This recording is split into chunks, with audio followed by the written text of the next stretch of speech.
go to the big idea now. What was the idea? The one that you started dealing with when you were at the Polytechnic and Harare Institute of Technology with your friends and so forth, which suddenly gotten you into business. Talk to us about the idea, when it started, and how you've developed it. What's the idea? The banana flour. So we're looking at an alternative to starch, how we can, make that mark in the food industry.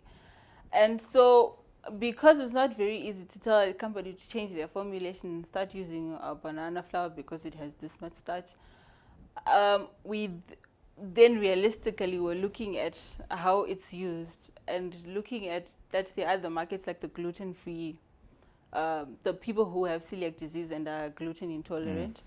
And so this is gluten-free, this is resistant starch, and then now we're looking at the health benefits of it and marketing it from that angle, selling it as a household flour.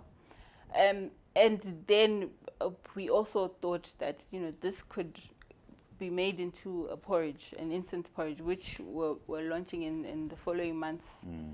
But so just for the benefit of the viewers at home, it's green banana flour, gluten-free, resistant starch, and it's already in the market. It's already in the market, yes. Okay.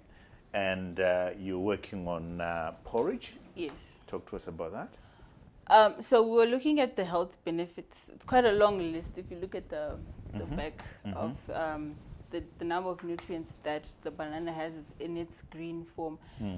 And then because I do a lot of research, especially around World Health Organization and the food trends and FAO, and I read a lot of reports from FAO. Then we're looking at the 47% stunted growth rate in Zimbabwe. It's one of the worst in the region.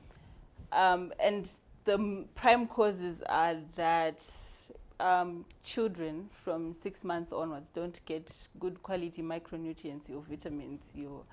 And so we thought if we could do a blend, because the green banana is very starchy, if we could make a porridge out of that and look at how we can convince mothers and parents to feed their child a more wholesome product. Because from the flour you can make a porridge, and a number of people have been using it in that way.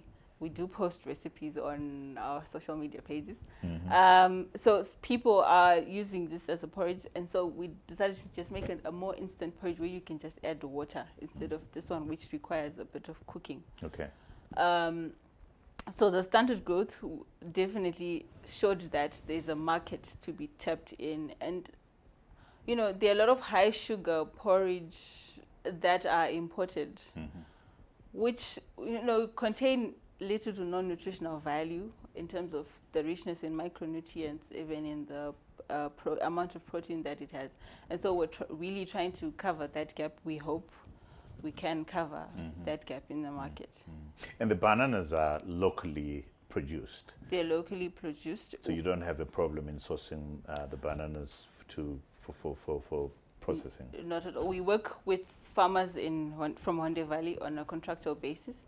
So it's a market contract where we give them a market. They give us bananas, and then we pay them at a slightly later date, and it continues to rotate like that. So so that we maintain a good quality bananas, we work very intimately with the farmers. We train them in good hygienic practices, because just recently our banana flour also passed the test. National Biotechnology helped us to send samples to South Africa to a company based in Cape Town. So it passed the tests.